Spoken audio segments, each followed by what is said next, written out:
नमस्कार। आप सभी का स्वागत है किस्से और कहानियों में। Tales from the heart. पूर्णिमा व्रत कथा। हर महीने की शुक्ल पक्ष तिथि को पूर्णिमा के रूप में मनाया जाता है। इस दिन आकाश में चंद्रमा पूर्ण रूप से दिखाई देता है। हिंदू धर्म में पूर्णिमा तिथि को बहुत महत्वपूर्ण माना जाता है। पूर्णिमा के दिन चंद्रमा पक्ष बली होकर बहुत बलवान हो जाता है। पौराणिक धर्म ग्रंथों में बताया गया है कि चंद्रमा को पूर्णिमा तिथि सबसे अधिक प्रिय होती है। पूर्णिमा के दिन पूजा पाठ, दान और किसी पवित्र नदी में स्नान करना बहुत ही शुभकारी माना जाता है।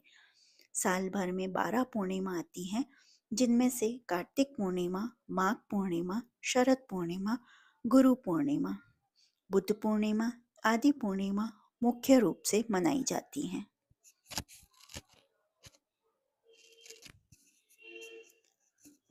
माघ पूर्णिमा के दिन संगम माघ मेला स्नान। माघ महीने में प्रयागराज में बहुत विशाल माघ मेला भरता है। माफ कीजिएगा, माघ मेला भरता है, जिससे साधु संत तथा भक्तगण इकट्ठा होते हैं तथा कल्पवास करते हैं। यह मेला माघ पूर्णिमा पर समाप्त होता है। माना जाता है कि माघ पूर्णिमा के दिन संगम में स्नान करने से सारे दुख दर्द दूर हो जाते हैं। इस दिन पवित्र नदी में स्नान करके सूर्य को अर्घ्य दिया जाता है। विष्णु भगवान का पूजन व स्तुति की जाती है। इस दिन यज्ञ तप किए जाते हैं। निर्धनों को भोजन, वस्त्र तथा अन्य कई वस्तुओं का दान दिया जाता है।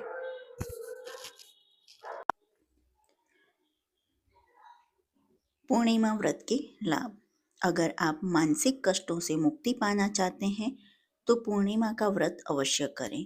पूर्णिमा व्रत करने से पारिवारिक कलह और अशांति दूर हो जाती है।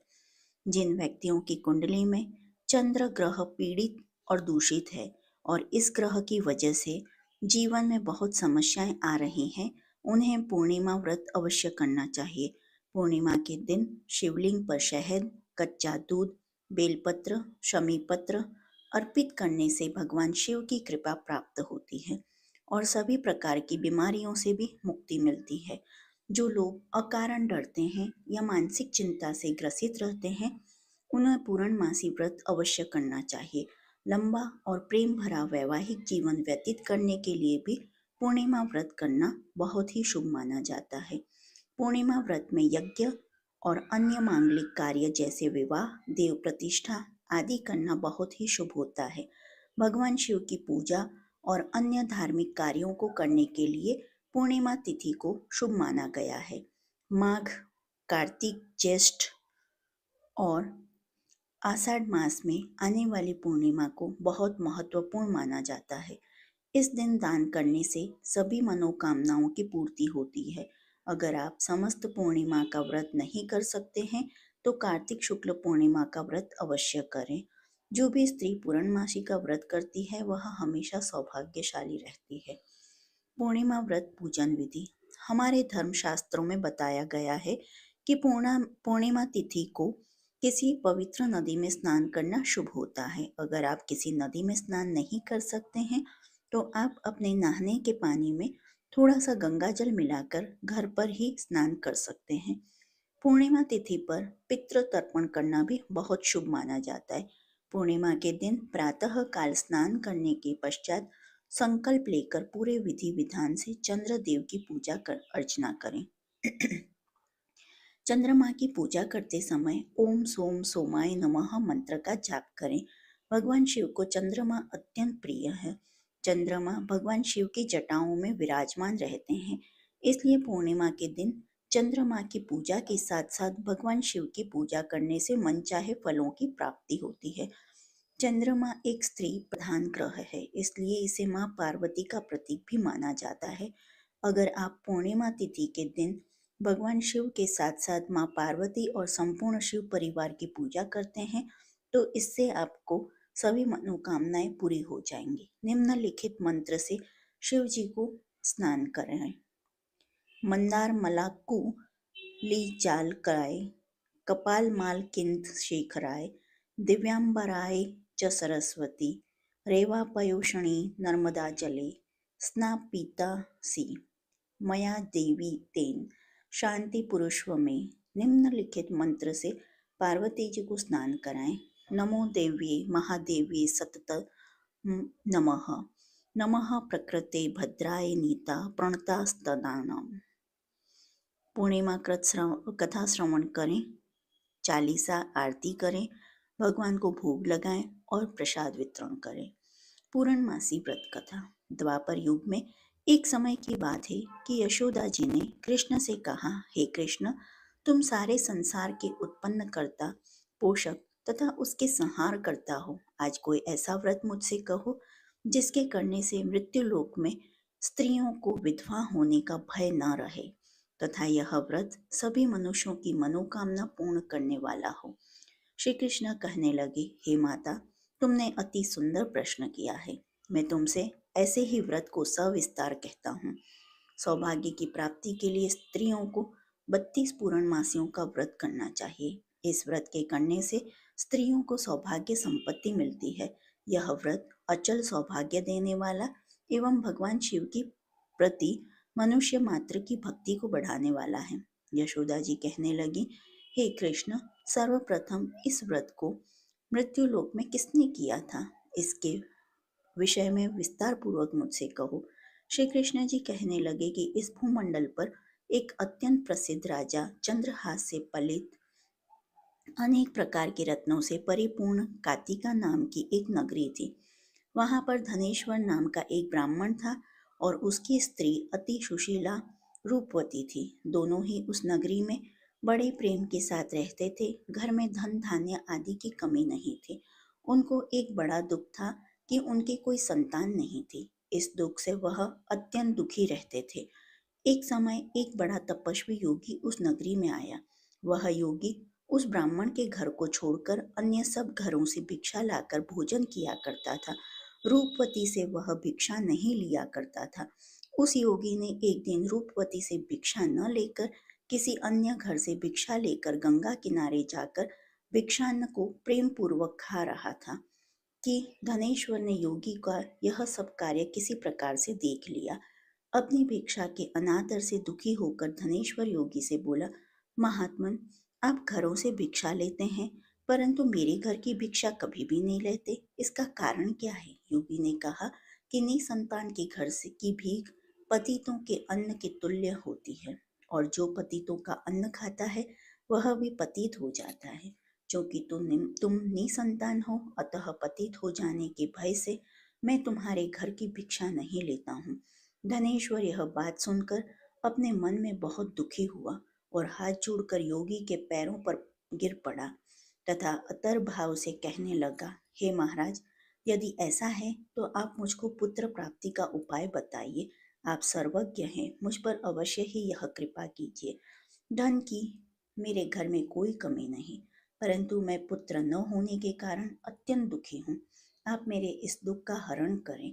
आप सामर्थ्यवान हैं। यह सुनकर योगी कहने लगे, हे ब्राह्मण, तुम चंडी की आराधना करो। घर आकर उसने अपनी स्त्री से सब वृत्तांत कहा और स्वयं तप के निमित्त वन में चला गया। वन में जाकर उसने चंडी की उपासना की और उपवास किया।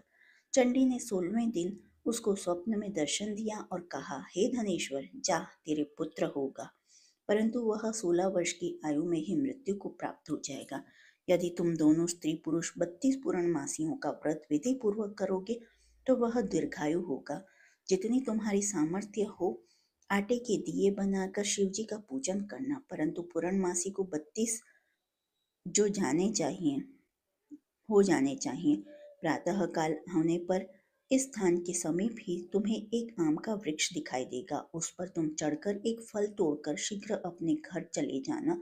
अपनी स्त्री से सब वृत्तांत कहना। ऋतु स्नान के पश्चात वह स्वच्छ होकर श्री शंकर जी का ध्यान करके उस फल को खा लेगी। तब शंकर भगवान की कृपा से उसको गर्भ हो जाएगा। जब वह ब्राह्मण प्रातः काल उठा तो उसने उस स्थान के पास ही एक आम का वृक्ष देखा जिस पर एक अत्यंत सुंदर आम का फल लगा हुआ था। उस ब्राह्मण ने उस आम के वृक्ष पर चढ़कर उस फल को तोड़ने का प्रयत्न किया, परंतु वृक्ष पर कई बार प्रयत्न करने पर भी वह न चढ़ पाया। तब तो वह ब्राह्मण को बहुत चिंता हुई और विघ्न विनाशक श्री गणेश जी की वंदना करने लगा।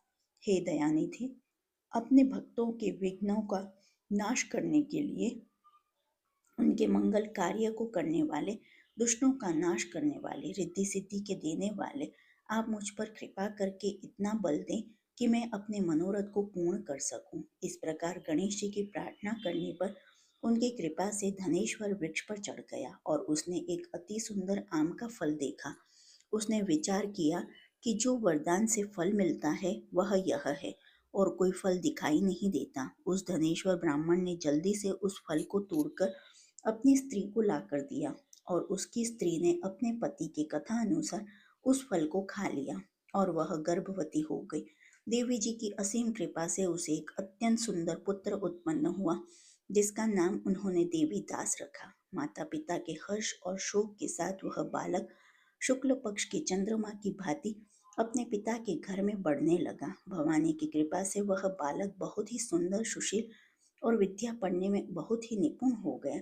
दुर्गा जी की आज्ञा अनुसार उसकी माता ने 32 पूर्णमासी का व्रत रखना प्रारंभ कर दिया था, जिससे उसका पुत्र बड़ी ही आयु वाला हो जाए। 16वां वर्ष लगते ही देवीदास के माता पिता को बड़ी चिंता हो गई कि कहीं उनके पुत्र की इस वर्ष मृत्यु न हो जाए। इसलिए उन्होंने अपने मन में विचार किया कि यदि यह दुर्घटना उनके सामने हो गई तो वे सहन नहीं कर सकेंगे। अस्तु होने इसलिए उन्होंने देवीदास के मामा को बुलाया और कहा कि हमारी इच्छा है कि देवीदास 1 वर्ष तक काशी में जाकर विद्याध्ययन करें और उसको अकेले भी ना ही छोड़ना चाहिए। इसलिए साथ में तुम चले जाओ और 1 वर्ष के पश्चात इसको वापस लौटा लाना। सब प्रबंध करके उसके माता पिता ने काशी जाने के लिए देवीदास को एक घोड़े पर बैठाकर उसके मामा को उसके साथ कर दिया, किंतु यह बात उसके मामा या किसी और से नहीं कही। धनेश्वर ने सपत्नीक अपने पुत्र की मंगल कामना तथा दीर्घायु के लिए भगवती दुर्गा की आराधना और पूर्णमासियों का व्रत करना आरंभ कर दिया। इस प्रकार बराबर 32 पूर्णमासी का व्रत पूरा किया।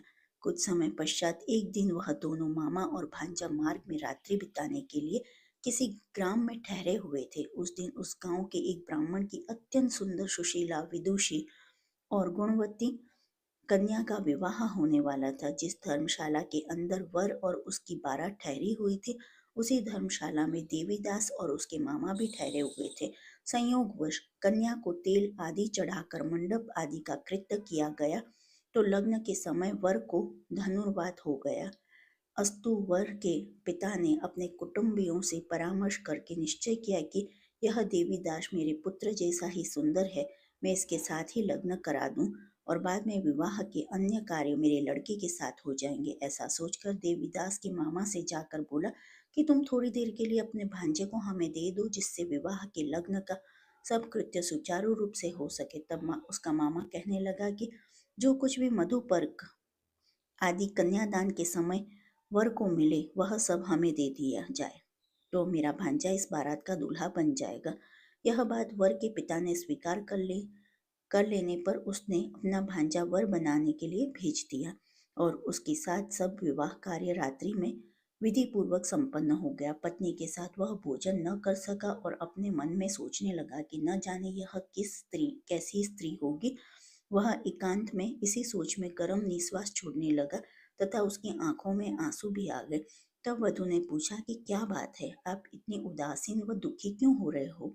तब उसने सब बातें जो वर के पिता व उसके मामा में हुई थी उसको बतला दी। तब कन्या कहने लगी कि यह ब्रह्म विवाह के विपरीत हो कैसे सकता है। देव, ब्राह्मण और अग्नि के सामने मैंने आपको ही अपना पति बनाया है, इसलिए आप ही मेरे पति हैं। मैं आपकी ही पत्नी रहूंगी, किसी अन्य की कदापि नहीं। तब देवीदास ने कहा, ऐसा मत करिए, क्योंकि मेरी आयु बहुत थोड़ी है। मेरे पश्चात आपकी क्या गति होगी, इन बातों को अच्छी तरह विचार लो। परंतु वह दृढ़ विचार वाली थी। बोली कि जो आपकी गति होगी वही मेरी गति होगी। हे स्वामी, आप उठिए और भोजन करिए, आप निश्चिंत ही भूखे होंगे। इसके बाद देवीदास और उसकी पत्नी दोनों ने भोजन किया तथा शेष रात्रि वे सोते रहे। प्रातःकाल देवीदास ने अपनी पत्नी को 3 नगों से जड़ी हुई एक अंगूठी दी, एक रुमाल दिया और बोला, हे प्रिय, इसे लो और संकेत समझकर स्थिर चित हो जाओ। मेरा मरण और जीवन जानने के लिए एक पुष्प वाटिका बना लो, उसमें सुगंधि वाली एक नव मल्लिका लगा लो, उसको प्रतिदिन जल से सींचा करो और आनंद के साथ खेलो कूदो तथा उत्सव मनाओ। जिस समय जिस दिन मेरा प्राणांत होगा ये फूल सूख जाएंगे और जब ये फिर हरे हो जाएं तो जान लेना कि मैं जीवित हूँ। यह बात निश्चय करके समझ लेना, इसमें कोई संशय नहीं है। ये समझाकर वह चला गया। प्रातःकाल होते ही वहां पर गाजे बाजे बजने लगे और जिस समय विवाह के कार्य समाप्त करने के लिए वर तथा सब बाराती मंडप में आए तो कन्या ने वर को भली प्रकार से देखकर अपने पिता से कहा कि यह मेरा पति नहीं है, मेरा पति वही है जिसके साथ रात्रि में मेरा पाणी ग्रहण हुआ था। इसके साथ मेरा विवाह नहीं हुआ है। यदि वह वही है तो बताए कि मैंने इसको क्या दिया। मधुपर्क और कन्यादान के समय जो मैंने भूषण आदि दिए थे उन्हें दिखाएं तथा रात में मैंने क्या गुप्त बातें कही थी यह सब सुनाए। पिता ने उसकी कथा अनुसार वर को बुलवाया। कन्या कन्या की यह सब बातें सुनकर वह कहने लगा कि मैं कुछ नहीं जानता। इसके पश्चात लज्जित होकर वह अपना सा मुंह लेकर चला गया और सारी बारात भी अपमानित होकर वहां से लौट गई। भगवान श्री कृष्ण बोले, हे माता, इस प्रकार देवीदास काशी विद्याध्ययन के लिए चला गया। जब कुछ समय बीत गया तो काल से प्रेरित होकर एक सर्प रात्रि के समय उसको डसने के लिए वहां पर आया। उस विषधर के प्रभाव से उसके शयन का स्थान चारों ओर से विष की ज्वाला से विषैला हो गया, परंतु व्रतराज के प्रभाव से उसको काटने न पाया, क्योंकि पहले ही उसकी माता ने 32 पूर्णिमा का व्रत कर रखा था। इसके बाद मध्याह्न के समय स्वयं काल वहां पर आया तो उसके शरीर से उसके प्राणों को निकालने का प्रयत्न करने लगा, जिससे वह मूर्छित होकर पृथ्वी पर गिर पड़ा। भगवान की कृपा से उसी समय पार्वती जी के साथ श्री शंकर जी वहां पर आ गए। उसको मूर्छित दशा में देखकर पार्वती जी ने भगवान शंकर से प्रार्थना की कि हे महाराज, इस बालक की माता ने पहले 32 पूर्णिमा का व्रत किया था, जिसके प्रभाव से हे भगवान आप इसको प्राण दान दे। भवानी के कहने पर भक्त वत्सल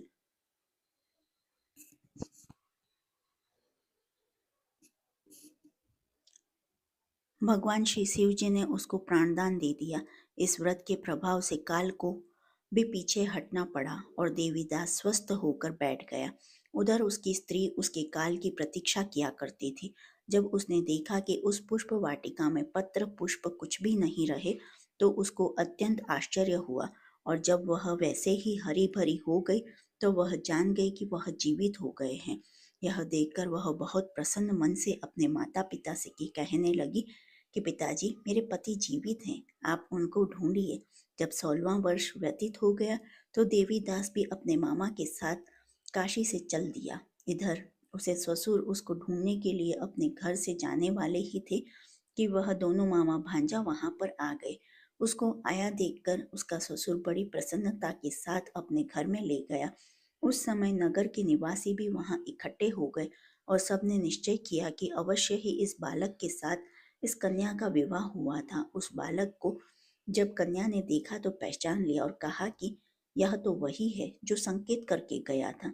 तदुपरांत सभी कहने लगे कि भला हुआ जो यह आ गया। सब नगर वासियों ने आनंद मनाया।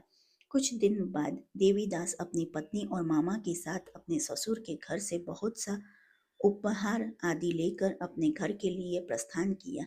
जब वह अपने गांव के निकट आ गया तो कई लोगों ने उसको देखकर उसके माता पिता को पहले ही जाकर खबर दे दी कि तुम्हारा पुत्र देवीदास अपनी पत्नी और मामा के सहित आ रहा है। ऐसा समाचार सुनकर पहले तो उन्हें विश्वास ही नहीं हुआ, किंतु जब और लोगों ने भी आकर उनकी बात का समर्थन किया तो उनको बड़ा आश्चर्य हुआ। लेकिन थोड़ी देर में देवीदास ने आकर अपने माता पिता के चरणों में अपना सिर रखकर प्रणाम किया और उसकी पत्नी ने अपने सास ससुर के चरणों को स्पर्श किया तो माता पिता ने अपने पुत्र और पुत्र वधू को अपने हृदय से लगा लिया और दोनों की आंखों में प्रेमाश्रु बह चले। अपने पुत्र और पुत्रवधू के आने की खुशी में धनेश्वर ने बड़ा भारी उत्सव किया और ब्राह्मणों को भी बहुत सी दान दक्षिणा देकर प्रसन्न किया। श्री कृष्ण जी कहने लगे कि इस प्रकार धनेश्वर 32 पूर्णिमाओं की व्रत के प्रभाव से पुत्रवान हो गया। जो भी स्त्रियां इस व्रत को करती हैं वह जन्म जन्मांतर में वैधव्य का दुख नहीं भोगती और सदैव सौभाग्यवती रहती हैं। यह मेरा वचन है, इसमें कोई संदेह नहीं मानना। यह व्रत पुत्र पौत्रों को देने वाला तथा संपूर्ण मनोकामनाओं का पूर्ण करने वाला है। 32 पूर्णिमाओं के व्रत करने से व्रती की सब इच्छाएं भगवान शिव जी की कृपा से पूर्ण हो जाती हैं। सभी प्रेम से बोलो, शिव शंकर भोलेनाथ की जय। पूर्णिमा व्रत की दूसरी का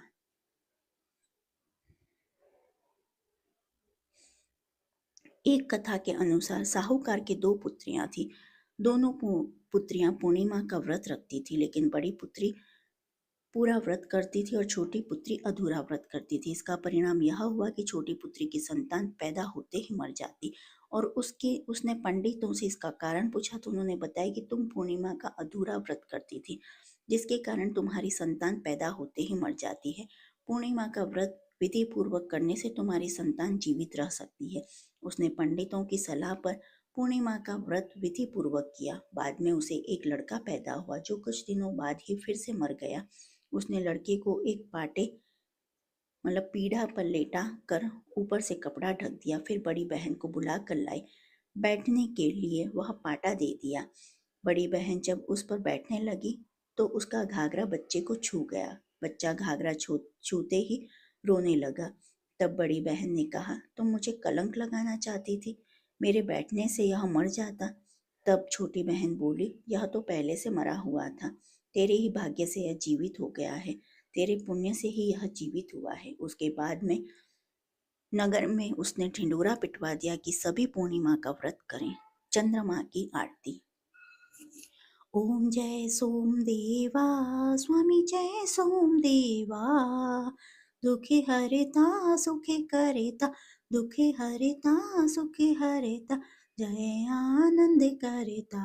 ओम जय शिव सोमदेवा, रजत सिंहासन राजत, ज्योति तेरी न्यारी, दीन दयाल दयानिधि, दीन दयाल दयानिधि, भव बंधन हारी। ओम जय सोम देवा, जो कोई आरती तेरी प्रेम सहित गावे, सोम सहित गावे, सकल मनोरथ दायक, सकल मनोरथ दायक, निर्गुण सुख राशि। ओम जय सोम देवा, योगी जन हृदय में तेरा ध्यान धरे, स्वामी तेरा ध्यान धरे, ब्रह्मा विष्णु सदाशिव, ब्रह्मा विष्णु सदाशिव, संत करे सेवा। ओम जय सोम देवा, वेद पुराण बखानत भय पातक हारी, स्वामी भय पातक हारी, प्रेम भाव से पूजे, प्रेम भाव से पूजे, सब जग के नारी। ओम जय सोम देवा, शरणागत प्रतिपालक भक्तन हितकारी, स्वामी भक्तन हितकारी, धन संपत्ति और वैभव, धन संपत्ति और वैभव, सहजे सो पावे।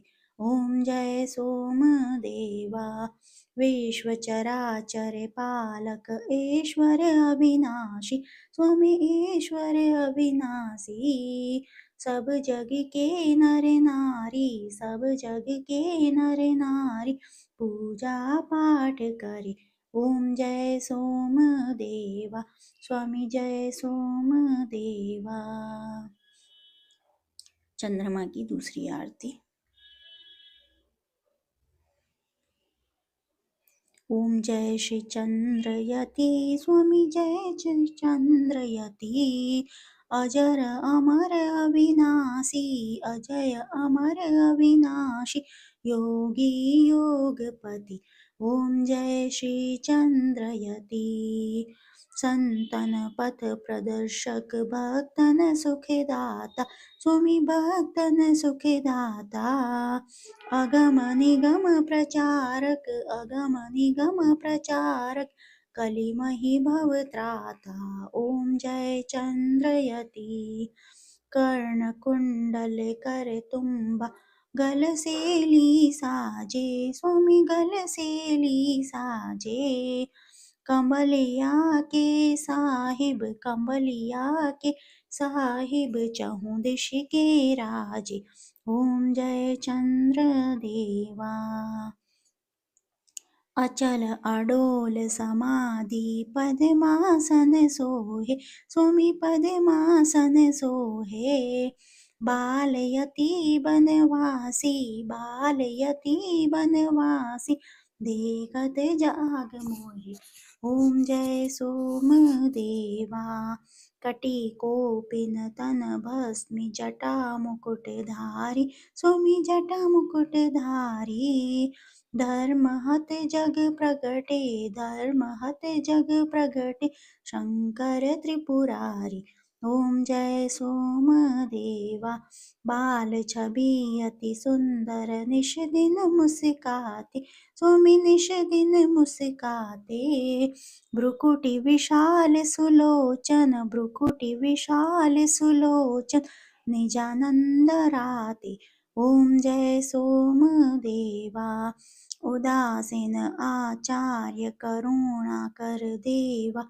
प्रेम भक्ति वर दीजे स्वामी प्रेम भक्ति वर दीजे और संतन सेवा मायातीत गुसाई तब से निष्कामी स्वामी तप से निष्कामी पुरुषोत्तम परमात्मा पुरुषोत्तम परमात्मा तुम हमारे स्वामी ओम जय चंद्र देवा ऋषि मुनि ब्रह्मा ज्ञानी गुण गावते तेरे स्वामी गुण गावते तेरे तुम शरणगत रक्षक तुम ठाकुर मेरे स्वामी तुम ठाकुर मेरे जो जन तुमको ध्यावे पावे परम गति स्वामी पावे परम गति श्रद्धानंद को दीजे श्रद्धानंद को दीजे भक्ति विमल मति ओम जय सोम देवा अजर अमर अविनाशी योगी योगपति स्वामी योगी योगपति ओम जय चंद्रयति स्वामी जय चंद्रयति